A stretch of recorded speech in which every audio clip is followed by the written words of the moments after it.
Good morning friends. मैं doctor मनोरिया हूँ और मैं इंटरवेंशन कार्डियोलॉजिस्ट हूँ और लगभग 15 साल से अपने भोपाल में मनोरिया हार्ट हॉस्पिटल में हार्ट के पेशेंट्स देख रहा हूँ। आज मैं आपसे एक इम्पॉर्टेंट विषय में बात करूँगा और यह विषय है कि क्यों हाई ब्लड प्रेशर या हाइपरटेंशन को साइलेंट किलर बोला जाता है। देखिए, इसका प्रमुख कारण यह है कि जो हाई ब्लड प्रेशर होता है, जब आपका ब्लड प्रेशर बढ़ता है तो 95 या 99% लोगों में इसका कोई सिम्टम नहीं होता। हाँ, ये मानता हूँ कभी-कभी किसी-किसी को हेडेक होने लगता है या फिर थोड़ी धड़कन तेज़ महसूस होती है, बट मेजॉरिटी लोगों में 99% लोगों में हाई ब्लड प्रेशर का कोई सिम्टम्स नहीं होता। वह ब्लड प्रेशर एक रिस्क फैक्टर होता है, वो अंदर ही अंदर बॉडी को डैमेज करता है। अगर हम इस रिस्क फैक्टर को ठीक समय पे कंट्रोल नहीं करते तो वो एक डिज़ीज़ का रूप धारण कर लेता है और डिज़ीज़ होती है एथेरोस्क्लेरोसिस, मतलब ब्लॉकेज बढ़ना। और अगर उस ब्लॉकेज बढ़ने की प्रोसेस को हमने सही समय पे थामा नहीं तो वो एक इवेंट बन जाती है। इवेंट मतलब दुर्घटना, और वो दुर्घटना हो सकती है हार्ट अटैक। तो प्रयास होना चाहिए हमेशा कि रिस्क फैक्टर्स डेवलप ही ना हो, और अगर रिस्क फैक्टर्स डेवलप हो तो डिज़ीज़ में कन्वर्ट ना हो, और अगर डिज़ीज़ भी हो गई है तो इवेंट ना जाए। इसलिए अब ब्लड प्रेशर से साइलेंट इसलिए बोलते हैं क्योंकि ब्लड प्रेशर के सिम्टम्स नहीं होते। और पहला सिम्टम्स जब होता है ब्लड प्रेशर का, जब आपको या तो कभी हार्ट अटैक आ जाता है, या ब्रेन में स्ट्रोक हो जाता है, या आपकी किडनी में प्रॉब्लम हो जाती है, या पैर की नसें चोक हो जाती हैं, या आपकी आंखों की रोशनी चली जाती है। अंदर ही अंदर वो ब्लड वेसल्स को डैमेज करता है। देखिए, ब्लड प्रेशर क्या है, डेफिनेशन ब्लड प्रेशर की क्या होती है। ब्लड प्रेशर मतलब खून की नसों में जो ब्लड दौड़ रहा है उसका दबाव कितना है, किस प्रेशर में दौड़ रहा है हमारा ब्लड हमारी वेसल्स में, उसको बोलते हैं ब्लड प्रेशर। अगर यह ब्लड प्रेशर ज़्यादा हुआ, मतलब हार्ट से जो प्रेशर निकल रहा है हमारी ब्लड वेसल्स में, अगर वो ज़्यादा हुआ तो ज़्यादा प्रेशर से क्या होता है कि वो ज़्यादा प्रेशर जब होता है, जो हार्ट की वेसल्स होती हैं, ब्लड वेसल्स होती हैं जो बॉडी की, उसमें तेज़ प्रेशर से जब ब्लड जाता है तो ब्लड वेसल्स को अंदर ही अंदर डैमेज करता है वो। और जब अंदर से डैमेज होती हैं वेसल्स, खुदरापन आ जाता है उसमें, एंडोथेलियल डिस्फंक्शन हो जाता है, तो उसमें खून का ठहराव होना चालू हो जाता है और ब्लॉकेज बनना चालू हो जाते हैं। तो यह ब्लॉकेज आपका या डैमेज जो वेसल्स होती हैं हाई ब्लड प्रेशर से, ब्रेन की हो सकती हैं, या आपकी पैरों की हो सकती हैं, या हार्ट की हो सकती हैं। देखिए, उदाहरण के तौर पे समझिए, अगर आपका एक गार्डन में जो आप पानी देते हैं उसका पाइप है, आपने उसको मोटर से कनेक्ट किया, अगर उसमें आपने प्रेशर, बहुत तेज़ प्रेशर से उस पाइप में पानी जाता है, तो क्या होगा कि कुछ सालों बाद, क्योंकि प्रेशर बहुत ज़्यादा है, तो पाइप अंदर से डैमेज होना चालू हो जाएगा, उसमें ब्रेक एंड टियर के चांस ज़्यादा होंगे। लेकिन अगर उस पानी का जो प्रेशर आ रहा है वो हम कम कर देंगे, तो अगर वो कम कर देंगे तो उसकी लाइफ ज़्यादा बढ़ जाएगी पाइप की, क्योंकि प्रेशर कम है, उसको कम प्रेशर पे झेलना पड़ रहा है। अगर प्रेशर ज़्यादा होता है पाइप में तो जल्दी डैमेज होता है। ठीक उसी प्रकार से अगर आपके हार्ट के अंदर का जो वेसल्स हैं, सपोजली वो पाइप है, उसके अंदर बहुत तेज़ी में प्रेशर आ रहा है, तो वो जल्दी डैमेज होंगे और आपको फिर प्रॉब्लम करेंगे अटैक के माध्यम से, या किडनी के वेसल्स खराब हो जाएंगे, या ब्रेन में स्ट्रोक हो सकता है। ठीक उसी के प्रकार से अगर आपका प्रेशर नॉर्मल रहेगा तो आपके ब्लड वेसल्स की लाइफ ज़्यादा रहेगी और आपका स्वस्थ रहेंगे आप इस डायग्राम में देखिए कि ये नॉर्मल ब्लड प्रेशर वाला है और ये ओल्ड आर्टरीज हैं जिसको ब्लड प्रेशर ज़्यादा है। अब ये जो ब्लड प्रेशर ज़्यादा होता है तो आर्टरी स्टिफ हो जाती हैं, खुदरी पड़ना देख रहे हैं आप, जबकि नॉर्मल ब्लड प्रेशर, नॉर्मल लोग में आर्टरी बिल्कुल स्मूथ होती है, ब्लड वेसल्स नॉर्मल से जाता है, तो इसलिए ब्लॉकेज के चांस कम होते हैं। खुदरापन आ जाता है, स्टिफ हो जाती है, तो ब्लॉकेज के चांस ज़्यादा आ जाते हैं। तो इसलिए एक हार्ट को, ब्लड प्रेशर को साइलेंट किलर बोला जाता है। अंदर ही अंदर वो डैमेज करता है ब्लड वेसल्स को और एक खतरनाक रूप धारण करके हमें प्रेजेंट करता है। अच्छा, ब्लड प्रेशर का ये है कि अगर 5 मिलीमीटर या 2 मिलीमीटर ब्लड प्रेशर भी अगर आपका ज़्यादा होता है तो उसका इम्पैक्ट बहुत ज़्यादा हो सकता है। इसका कारण क्या है कि अपन जाने कि अपना हार्ट की जो धड़कन होती है, हार्ट बीट करता है 1 मिनट में 70 बार, मान के चलिए। तो अगर आपका ब्लड प्रेशर 2 या 4 मिलीमीटर ज़्यादा हुआ तो एक बार नहीं, 70 बार 1 मिनट में वो प्रेशर ट्रांसमिट होगा। और अगर आप 1 घंटे का 1 घंटा लगाएं तो 60 × 70 करें तो कम से कम 4200 बार 1 घंटे में वो ब्लड प्रेशर आपके ब्लड वेसल्स में ट्रांसमिट होगा। और अगर हम दिन भर का लगाएं 24 घंटे का तो लगभग 1,08,000 बार वह इम्पैक्ट आपके ब्लड वेसल्स पे आएगा।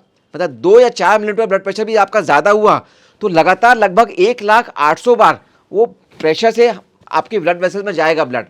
तो जितनी बार हार्ट धड़केगा उतनी बार वो प्रेशर ट्रांसमिट होगा। इसलिए 2-2, 4-4 मिलीमीटर ब्लड प्रेशर का बढ़ना भी एक बहुत खतरनाक होता है। इसलिए हम बोलते हैं every millimetre of blood pressure counts करता है। आपका जो आप लो करते हो वो आपको बॉडी को फ़ायदा करता है। देखिए, माना कि ब्लड प्रेशर बहुत खतरनाक बीमारी है, लेकिन इसका डायग्नोसिस बहुत सिंपल है। आपको कुछ नहीं करना, बीपी इंस्ट्रूमेंट करना है और अपना खुद का ब्लड प्रेशर नापना है।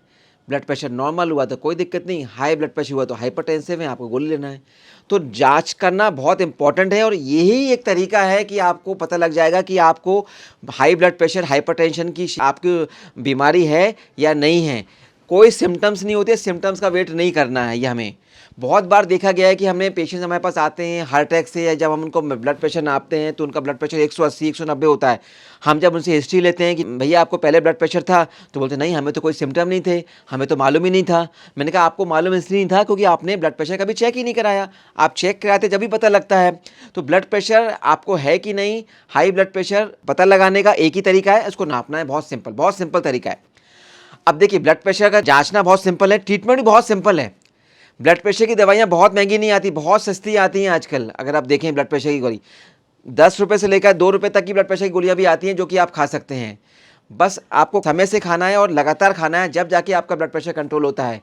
तो इलाज भी बहुत सिंपल है, डायग्नोसिस बहुत सिंपल है, बीमारी खतरनाक है, कंट्रोल में कर सकते हैं उसको। बस आप तुरंत जाँच कराइए और हाई हो तो ट्रीटमेंट लीजिए।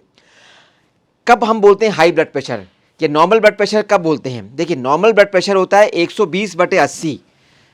अगर आपका ब्लड प्रेशर 120/80 है, इसको हम बोलते हैं नॉर्मल ब्लड प्रेशर। और हाई ब्लड प्रेशर कब बोलते हैं या हाइपरटेंशन किसको बोलते हैं? अगर आपका ब्लड प्रेशर 140/90 से ज़्यादा हुआ, इसको बोलते हैं हाई ब्लड प्रेशर। अच्छा, जो बीच की वैल्यू होती है 120 से लेकर 140, उसको बोलते हैं प्री हाइपरटेंशन, मतलब हाइपरटेंशन से जस्ट पहले की स्टेज। अगर उस स्टेज में आपने अपने लाइफस्टाइल मॉडिफाई नहीं करी, सॉल्ट इंटेक कम नहीं किया, रेगुलर एक्सरसाइज नहीं करी, शुगर का कंट्रोल कम नहीं किया, तो आप कभी भी हाइपरटेंशन वाली कैटेगरी में जा सकते हैं। इसलिए बोलते हैं प्री हाइपरटेंशन। और 120/80 नॉर्मल ब्लड प्रेशर होता है। तो जब भी अगर आपका ब्लड प्रेशर हम लोग देखते हैं शुरू में 140/90 से ज़्यादा होता है, और पेशेंट को हम कई बार मौका देते हैं कि आप लाइफस्टाइल से कोशिश करिए कि कम ले आएँ, लेकिन अगर वो कम नहीं ला पाते 4 हफ्ते में या 8 हफ्ते में, तो हम उनको दवाइयों का एडवाइस देते हैं, जो कि बहुत ज़रूरी होता है। तो 140 के नीचे दवाई खाने की ज़रूरत नहीं होती। 140/90 के ऊपर ब्लड प्रेशर रहता है तो आपको दवाई खाना बहुत आवश्यक है, जब भी आपका ब्लड प्रेशर कंट्रोल होता है। अगर आपने दवाई खाई और आपका ब्लड प्रेशर कंट्रोल हो गया, तो कई बार हम दवाई रिड्यूस करते हैं, कई बार बंद भी करके देख देते हैं कई बार। लेकिन आपको नियम के रूप से आपको ब्लड प्रेशर लगातार नापते रहना चाहिए। कभी बंद करने के बाद कभी ब्लड प्रेशर बढ़ तो नहीं रहा हमें। और हमें तो ब्लड प्रेशर कंट्रोल रखना है, चाहे आप जैसे भी लाइफस्टाइल से कंट्रोल रखें या दवाइयों से कंट्रोल रखिए। आपको अपना ब्लड प्रेशर, हमारा टारगेट होता है 130/80, या टारगेट हमें अचीव करना है। ब्लड प्रेशर अगर हमारा ज़्यादा है तो 130/80 से कम ही लाना है, क्योंकि अगर 130/80 से ज़्यादा रहेगा तो आप रिस्क में रहेंगे।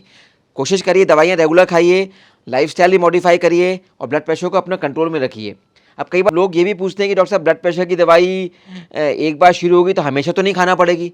देखिए, अगर आपका ब्लड प्रेशर कंट्रोल रहेगा बिना दवाई के, तो हम दवाई कम कर देंगे या बंद कर देंगे। लेकिन अगर आपका ब्लड प्रेशर दवाई बंद करने के बाद बढ़ेगा तो आपको खाना पड़ेगा। देखिए, खाना इंपॉर्टेंट नहीं है, ब्लड प्रेशर कंट्रोल रखना ज़्यादा इंपॉर्टेंट है। अगर आपने ब्लड प्रेशर कंट्रोल रखा तो ही इंपॉर्टेंट। अगर ब्लड प्रेशर की कंट्रोल रखने के लिए हम दवाई का भी आप लाइफ लॉन्ग खाना ही पड़े, तो आपका उसमें फ़ायदा ही है, क्योंकि अगर दवाई नहीं खाएंगे तो ब्लड प्रेशर बढ़ा रहेगा, तो वो बहुत खतरनाक साबित हो सकता है। ब्लड प्रेशर की जो दवाइयाँ होती हैं, साइड इफ़ेक्ट्स बहुत मिनिमल होते हैं उनके, तो और दवाई से कंट्रोल बहुत जल्दी हो जाता है ब्लड प्रेशर। अब दवाई कब खाएं, ये भी प्रश्न उठता है। कई लोग बोलते हैं सुबह दवाई खाएं, शाम को खाएं, रात को खाएं। देखिए, नॉर्मली जो ब्लड प्रेशर की दवाइयाँ होती हैं उनका असर 24 घंटे होता है। मतलब एक टाइम अब आपने दवाई खा ली तो असर लगभग 24 घंटे होता है। अब ये मायने नहीं रखता कि आप सुबह वो गोली खा रहे हैं या रात में खा रहे हैं, मायने रखता है कि आप खा रहे हैं daily. That is more important, उसका हमें ध्यान रखना है। तो दोस्तों, हमने आज इंपॉर्टेंट बात की ब्लड प्रेशर के बारे में, क्या होता है, दवाइयाँ कैसे कंट्रोल करती हैं, क्यों साइलेंट किलर बोलते हैं। बहुत इंपॉर्टेंट यह विषय है, क्योंकि हाइपरटेंशन एक नंबर 1 रिस्क फैक्टर हो गया है। और हम आज जाने तो हमारे आज की इंडिया में लगभग 200 मिलियन हाइपरटेंसिव मरीज हैं इस समय इंडिया में। तो बहुत ही एक एपिडेमिक की तरह ब्लड प्रेशर फैल रहा है और कंट्रोल करना बहुत आवश्यक है, नहीं तो ये रिस्क फैक्टर बहुत घातक साबित हो सकता है। और इस साइलेंट किलर को हमें साइलेंट करना है ताकि किलर ना बन जाए वो। धन्यवाद।